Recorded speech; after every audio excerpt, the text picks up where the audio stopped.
तो चलिए हम देखते हैं कि धर्म के अनुसार कर्म होता है या फिर नहीं होता है, या फिर धर्म प्रेम करना सिखाता है या नफरत और हिंसा को बढ़ाता है और एक दूसरे का लहू बहाकर उनको मौत के घाट उतारता है। महाभारत की पुस्तक को उठाइए, जरा हम पढ़ के देखते हैं कि लिखा क्या है। महाभारत कर्ण पर्व 8 पेज नंबर 410 से 411 तक। हाँ। शस्त्रहीन बालक अभिमन्यु का साथ महारथियों ने मिलकर वध कर दिया था। कर्ण जो महारथियों के साथ यानी कि दुर्योधन, उनके जो अपने भाई बंधु जो भी लगते हैं, उनके साथ कर्ण रुक कर क्या किया था? अभिमन्यु बालक का वध किया था। जब कुरुक्षेत्र में अभिमन्यु अकेला उतरा था, यानी कि वो अस्त्र शस्त्र के साथ नहीं था। अस्त्र मतलब कि आस्था और शस्त्र मतलब कि उसके हाथ में शस्त्र, यानी कि जो भी बोलते हैं ना कि तलवार धनुष जो भी कुछ नहीं था, वो मतलब कि खाली हाथ हो गया था। तो खाली हाथ अवस्था में वो महारथियों ने मिलकर क्या किया था? अभिमन्यु का वध किया था। और वध करने के तादार पर अभिमन्यु का वध करने वाले कर्ण थे। तो कर्ण ने अपने महारथियों के साथ मिलकर, दुर्योधन के साथ मिलकर अभिमन्यु का वध किया। उस वक्त अर्जुन वहां पर नहीं थे। ये चक्रव्यूह की रचना महारथियों ने रचा था और उन्होंने किया और अभिमन्यु का वध किया। अब इसके बाद कृष्णा ने जो काम किया वो हम देखेंगे जब आप आगे की पुस्तक को पढ़ोगे। आपने 10 का पढ़ा था, अब आपको 11 का पढ़ना है। पढ़ो अब।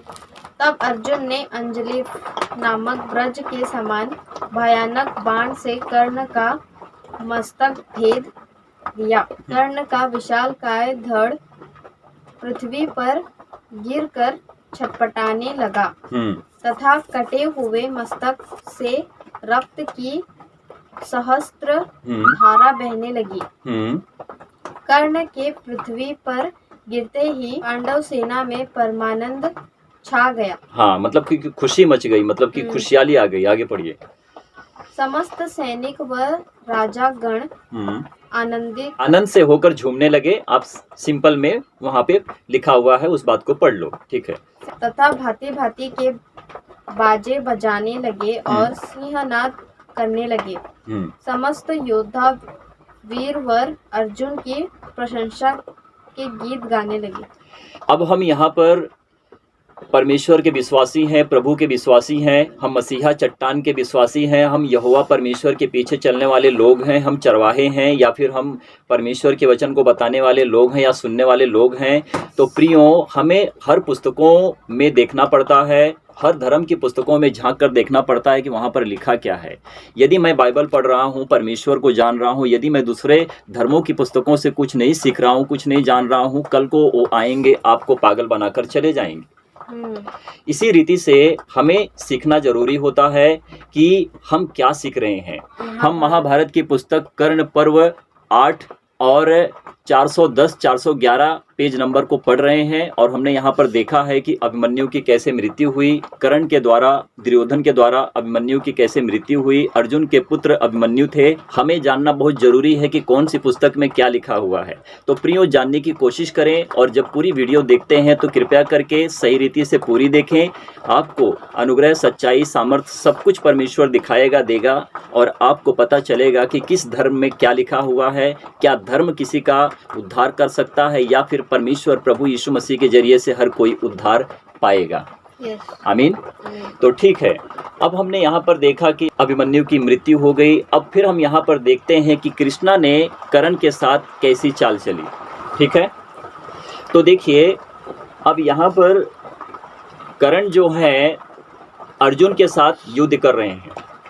कर्ण अर्जुन के साथ युद्ध कर रहे हैं और कर्ण जो एक सूर्या का अंश बोलते हैं, कर्ण को एक सूर्या का अंश बोलते हैं कि जो वो बहुत ताकतवर रहता है। कर्ण जो है वो धनुधारी होता है, उसके पास बहुत ताकत रहती है। वो अर्जुन से भी, कृष्णा से भी बलवान होता है वो।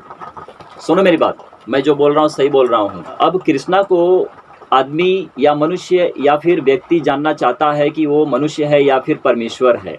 तो आप कृष्णा को चाहे परमेश्वर समझ लो, भगवान समझ लो, ये आपके ऊपर है कि कृष्णा कौन है। पर जब हम कर्ण के ऊपर नज़र डालते हैं तो कर्ण सबसे बलशाली व्यक्ति था। धनुष चलाने में अर्जुन को भी हरा देता था वो, इतनी ताकत थी। जब दोनों के बीच में लड़ाई हो रही है, मतलब कि कर्ण और अर्जुन के बीच में लड़ाई हो रही है, यहाँ से जब कर्ण बाण चलाते हैं तो अर्जुन भी मूर्छित हो जाते हैं और वो रथ के नीचे गिर जाते हैं। और ये सब होने से पहले कि अर्जुन का जो डोरी का बंधन होता है, जो धनुष में लगा होता है, वो टूट जाता है।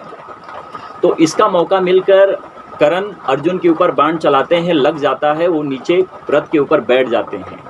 दूसरी बात, जब फिर अर्जुन डोरी को डालते हैं, धनुष को तैयार करते हैं, तो कर्ण को मतलब कि उनको भी हिला देते हैं। तो क्या हो जाता है कि कर्ण जो उस समय जब उस अवस्था में हो जाते हैं तो उनके जो रथ की जो चक्का होता है, पहिया होता है, वो कीचड़ में जाके धंस जाता है। तब कर्ण अर्जुन से कहते हैं कि आप धनुधारी हो, मैं जानता हूँ, लेकिन अभी इस वक्त जो मेरे रथ की जो पहिया है वो कीचड़ में डूब चुकी है, अब मैं उसको निकालूंगा, फिर मेरे साथ लड़ाई करो। अब इसके बाद जब वो नीचे झुकते हैं तो इसके बाद बहुत सारा विवाद होता है। अब यहाँ पर कृष्णा अपनी चाल को चल रहे हैं कि जब बाण चलाते हैं अर्जुन, जब उनको कर्ण को लग जाता है तो कर्ण नीचे की थाप पर गिर जाते हैं। फिर बाद में वो रथ की जो चक्का होता है वो कीचड़ में धंस जाता है। अब उसको निकालने के चक्कर में अब कृष्णा अर्जुन से कहते हैं, कृष्णा देखो, अर्जुन के साले कौन है? अर्जुन के साले कृष्णा है। भगवान अर्जुन का क्या है? साला है। अर्जुन कौन थे? धनुधारी थे। अर्जुन कभी अपने मर्जी से काम नहीं किया। अब उन्होंने कैसे काम किया? जब कृष्णा बताते थे तो वो काम करते थे। अब साले ने कहा कि अब कर्ण को मारो, तुमको मौका है, वो चक्का फंस गया, वो निकाल रहा है, मारो, नहीं तो वो हमको मार डालेगा।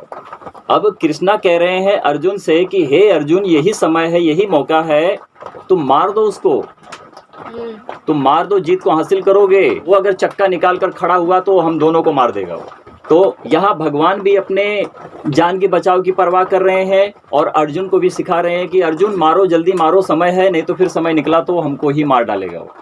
तो कर्ण जो थे अर्जुन से भी बलशाली थे, कर्ण जो थे कृष्णा से भी बलशाली थे। वो कृष्णा का भी वहाँ पे दाव नहीं चल रहा था। उन्होंने कर्ण को धोखे से मरवाया। और बात यहाँ पर भी उठती है कि कर्ण ने भी धोखे से अभिमन्यु का भी वध किया। तो दोनों तरफ से, दोनों तादार पे दोनों लोग फंसे हुए हैं। तो जहाँ पे लहू बहता है, जहाँ पर लहू बह कर धर्म खड़ा करो तो वो धर्म नहीं कहलाता है, वो हैवानियत के काम होते हैं जो शैतान बैठकर अपने काम को करता है। तो परमेश्वर कोई धर्म नहीं है, प्रभु यीशु मसीह कोई धर्म नहीं है, प्रभु यीशु मसीह कोई क्रिश्चियन नहीं है, प्रभु यीशु मसीह कोई यहूदी नहीं है, प्रभु यीशु मसीह इज़राइल का ईसाई नहीं है, प्रभु यीशु मसीह परमेश्वर है। परमेश्वर को जानोगे तो धर्म को भी जानोगे, कर्म को भी जानोगे और बुराई करना छोड़ दोगे, परमेश्वर के पास आओगे और उद्धार को पाओगे। तो ये हमने आज सीखा है कि महाभारत में क्या लिखा हुआ है। यदि महाभारत सच में कृष्णा के द्वारा नहीं हुई होती तो आज घर घर में महाभारत शुरू नहीं होती। तो प्रियो, प्रभु आप सभी लोगों को आशीष और ब्लेस करें। जो मैंने अभी महाभारत की पुस्तक से बताया है, आपके पास अगर पुस्तक है तो आप पढ़ सकते हैं, नहीं तो गूगल पे सर्च मारेंगे तो वहाँ पर भी आपको मिल जाएगा, आप भी पढ़ सकते हैं, आप सच्चाई को जान सकते हैं। तो प्रभु आप सभी लोगों को बहुत आशीष करें। परमेश्वर की महिमा हो। आमीन।